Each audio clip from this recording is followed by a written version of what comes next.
Hey, Psych2Goers, thank you so much for your support. Have you ever wondered why you hug other people? What does this display of affection mean exactly? Well, according to psychology, you hug others because you need to. You hug people to help alleviate distress, to feel less alone, to share your love and joy with others, and to let those around you know that they matter to you. Carol Miller once said, "Hugs are the truest form of giving and receiving." With that said, these are 6 of the most common types of hugs and what each of them mean. Number 1, the side hug. A side hug expresses friendliness, warmth, and kindness. A side hug is when you put an arm around another person's shoulders rather than wrapping both arms around them in a full contact hug. Also called the buddy hug, the side hug is often shared between casual friends and acquaintances in greeting. It is meant to convey friendliness that has not yet bloomed into intimacy. This is an appropriate display of affection for when you aren't very close to someone or are still getting to know them. By keeping the other person at arm's length, you are subconsciously keeping them at an emotional distance. However, choosing a side hug doesn't mean you feel cold and insincere towards them, but that you're being shy, friendly, and polite. Number 2, the flirty hug. What's a flirty hug, you ask? Well, it's when you have a full frontal body contact hug with both your arms around the other person. They might trace their hands up your back or down your arms. They may even start playing with your hair. Ooh la la. A flirty hug is meant to convey romantic attraction. It tells you that the other person likes you and has feelings for you, even if they can't verbally express it. This type of hug is affectionate, intimate, and sweet.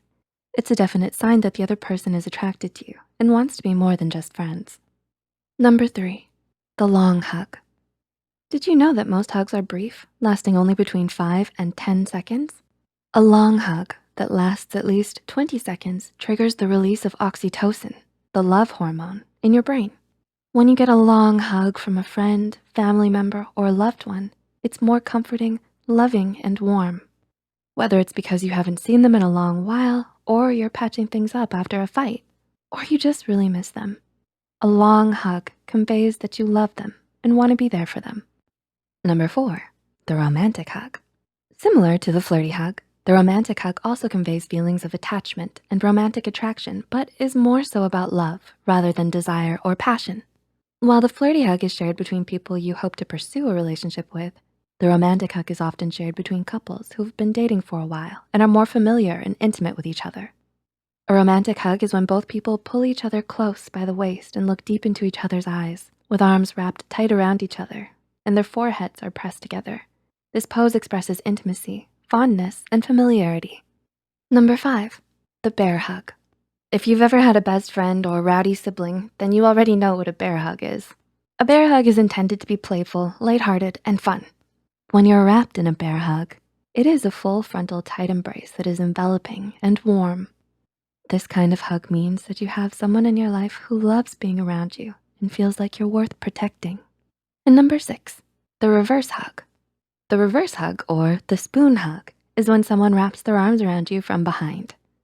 You can share this hug with your romantic partner or a very close friend or your siblings. When someone gives you a reverse hug, it makes you feel safe, protected, and cared for. The reverse hug is a gentle but sweet affirmation of someone's feelings for you. Have you ever been on the receiving end of one of these special hugs? How did it make you feel? What do you think it meant? Tell us about it in the comments below. Please like and share this video if it helped you and you think it could help someone else too. Do you have an overwhelming fear of losing your loved ones? Do you distrust other people or have anxiety about being abandoned? Abandonment issues typically arise in childhood, but can develop later on in life as well. The fear of abandonment is a serious type of anxiety that often stems from a traumatic experience. Some aren't even aware of their own repressed emotional trauma, but it can manifest into unhealthy behaviors over time. So, here are 7 signs you may have abandonment issues. 1, you're a people pleaser. Do you want to impress everyone you meet? Whether it's your friends, acquaintances, or family members, you try to meet their expectations to get on their good side. You're the one who tries harder in your relationship, and you're willing to put everyone else's needs ahead of yours as long as it gets them to stay. If you have a strong need to please people and gain their approval, you may still have some unresolved abandonment issues.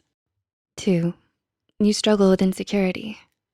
Do you sometimes think that someday the people closest to you will get sick of you and leave? People who are afraid of being abandoned often struggle with feelings of insecurity and inadequacy. Because someone you loved has walked out on you in the past, you've internalized the emotional trauma. You may have wrongly believed that it was your fault that they left. This can result in low self-esteem and a need for constant reassurance. 3, you find it hard to trust people. Do you find it hard to trust others to keep their promises or to be there for you? You wanna be in control of your relationships and know everything that's going on with your loved ones. Because you've been hurt in the past, you have a strong fear of being left alone. In certain cases, it can lead to feelings of unreasonable jealousy, suspicion, and possessiveness over your friends and romantic partners. 4, you're afraid to be vulnerable. Do you feel uncomfortable during moments of emotional intimacy and honesty? Are you scared of getting close to someone or needing them too much? Your deep-seated fear of abandonment may manifest into a fear of intimacy and emotional vulnerability. You may unconsciously sabotage your relationships by pushing people away just as you start to care for them. You may struggle with commitment and act detached and indifferent when you really do care. 5, you look for reasons to leave. Do you always look for reasons to leave in fear of getting too attached to someone? You hold your loved ones to unrealistically high standards and you only focus on their flaws. You don't give them any room for mistakes. You do this knowing that they're bound to disappoint you. And when they fail to meet your expectations, you use it as an excuse to give up and leave. 6, you move on too quickly. Do you have difficulty forming meaningful relationships that last because of deep-seated fear of abandonment?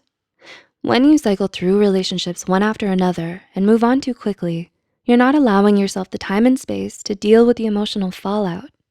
Instead, you dive into something new and exciting to distract yourself.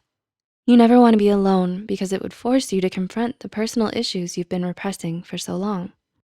And number 7, you cling to unhealthy relationships. Do you find yourself gravitating towards all the wrong people?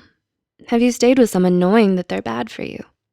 The trauma of being abandoned, especially at a young age, can stay with you for a long time.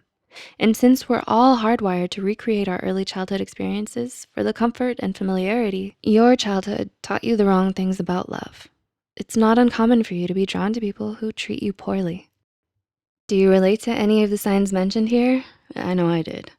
Is the fear of abandonment harming your relationships and keeping you from being happy? Let us know in the comments below. If you found this video helpful, be sure to like and share this video with those who might benefit from it. Hey Psych2Goers, welcome back to another video. Thank you so much for being here. With your help and support, we're able to succeed in our mission to make mental health and psychology more accessible to everyone. So thank you. Now, let's continue. We all have to face rejection at one time or another. It's an inevitable fact of life, dealing with rejections, failures, and disappointment. Maybe you were shot down by your crush or were passed over for the lead in the school play. How you deal with rejection reflects back on your character. The way in which you choose to handle the less than ideal situations in life is important. Though it may be hard and your self-esteem may have taken a hit, there are healthy ways to cope with rejection. Here are 10 ways to do so. Number 1, accept the answer. Do you think you have a great idea for your group project, but the group leader shot you down too quickly? Or have you ever asked your crush out on a date and they said no? When this happens, your first instinct may be to try and convince the person to say yes instead. But it's best to respect and accept the answer that they've given to you. Don't pressure them to change their mind or give you a second chance, because even if you do manage to convince them, you'll be stuck in an environment where that person won't want you there, and the environment or your relationship with that person can then become toxic. Number 2, distance yourself from the situation. Have you ever experienced a truly difficult type of rejection? Did you step away and get to calm yourself down, or did you move ahead and try to deal with things right away? Research suggests that stepping away from a problem to tend to your emotional needs is a healthy coping mechanism. This kind of healthy distance also helps reduce the possibility of intrusive thoughts. If you were rejected over the phone or computer, take a break from your electronics. Move into a different room than the one you got the news in, or take a walk outside. If there are times where you can't physically leave, or if having a public breakdown may lead to a panic attack, try to mentally distance yourself from the rejection by focusing all of your energy onto the present. until you can find somewhere private to process your emotions. Number 3, allow yourself to feel. It's important to let yourself feel your emotions, even if you think you might be overreacting. Long-term emotional suppression can lead to emotional repression, and this can cause poor physical and mental health, increased stress, and possibly depression. Everyone has differing levels of emotional resiliency, and their reaction to certain situations depends on the state of their mental health and other life factors. For example, a harsh rejection is more likely to trigger a depressive episode in someone with clinical depression. You might feel feelings of guilt, embarrassment, sadness, and anger in response to being rejected, and that's all okay. Number 4, spend time with friends, family, or in therapy. Have you ever felt hurt or lost when dealing with rejection? Did talking about the situation with someone you trust help you navigate your feelings better? Spending time with friends or family can help boost your self-esteem and help you out of your head, especially if you're experiencing self-hatred or self-doubt after a bad rejection. When you're dealing with this kind of pain, you want to be heard, listened to, and empathized with. So try and set boundaries and communicate your needs to the people you're spending time with. Or if you're in therapy, talking with your therapist is also a great way to help process your feelings of rejection. Number 5, do something you love. Do you have a favorite instrument you like to play or a favorite movie or TV series that you like to watch? Do you enjoy a nice walk around the neighborhood or on the beach? Doing something that you love can help distract you from the pain of rejection and helps remind you that your life has more value than just this recently missed opportunity. It's easy to equate your worth with your job, significant other, or your personal success. When you do something that brings you joy, it helps you focus on the other aspects of yourself. Revisit an old abandoned hobby or pick up a new one. If you need a break from a beloved hobby because it was related to the rejection, you can always try and do something similar instead. Like instead of playing the violin, you can simply listen to classical music. Number 6, practice self-care. Self-care is a great way to rebuild your self-confidence if your self-esteem has taken a hit due to rejection. Rejection may have you doubting your competency or your worth. Self-care looks like different things depending on who you are. Self-care is often portrayed as cutesy, feel-good things like eating ice cream and taking a bubble bath. And while these feel-good things can certainly help, self-care also includes taking care of your body. Eat at regular times, drink plenty of water, and work out regularly to release feel-good endorphins. But if working out feels like too much for you right now, even something as small as getting out of bed and getting dressed for the day is still a good start. And if you're someone who isn't affected by rejection, self-care can look like remembering to assess how you feel and making sure you are taking breaks from school or work when needed. Number 7, work on yourself. Self-reflection usually immediately follows a rejection. If the person, group, or organization who rejected you gave you constructive criticism, look it over and consider incorporating some of their advice into your next idea, request, or application. If they didn't offer any feedback, try to determine if part of the problem stems from yourself. Perhaps you have a fear of failure and it got the best of you this time. Maybe you had a really good project idea, but you got so nervous during your presentation that you couldn't express it properly. Getting more comfortable in front of a crowd by practicing in front of your friends and family can help you with that. Or maybe you achieved your personal best and still got rejected. In these situations, be mindful and proud of the progress you've made and continue working on improving yourself and your skills. Number 8, learn from the experience. Despite the pain of rejection, there is always something to be learned from them, even if it's just adding them to the list of things you've survived and worked through. Maybe you'll learn that you weren't ready for the opportunity yet, and you need to develop yourself, your skills, and your education further before trying again. Or maybe you find out who in your life is there to support you during hard times. This way of dealing with rejection can be difficult because you associate good feelings with the person, job, or opportunity you lost, and it can be hard to be objective. But taking something away from that experience and growing from it is a good way to not let that rejection define your future. Number 9, put the rejection into context. While you shouldn't minimize your emotions over a rejection, it can help to put the event into context. Make a list of the things you lost with the opportunity. Then look at which of these things are unique to that situation and which ones can be found in other opportunities or from other sources. Think about the negatives of the opportunity you lost as well. Maybe you would have had to live in a city to take advantage of the lost opportunity, and now you're able to move closer to nature. All too often, we romanticize things we can't have and turn them into regrets. But taking time to debrief potentially traumatic events like rejections as they happen and reflecting on past rejections may help minimize future intrusive thoughts that can hold you back. And number 10, explore other opportunities. When you dwell over rejection, you miss out on new opportunities. Use your past rejections to fuel your search for new goals and experiences. After you've evaluated what you were hoping to get from the person or organization who rejected you, set aside a few minutes each day to research new opportunities.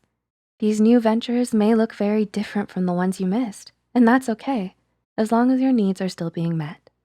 It's important to consider all the options moving forward and choose the one that's best for you. How do you cope with rejection? Do you think one of these ways mentioned in the video will help you deal with it? Not all of these ways may work out for you, since we all deal with different things differently. But developing healthy coping mechanisms and talking with trusted friends and family or seeing a therapist can really help you deal with rejection. Please like and share this video.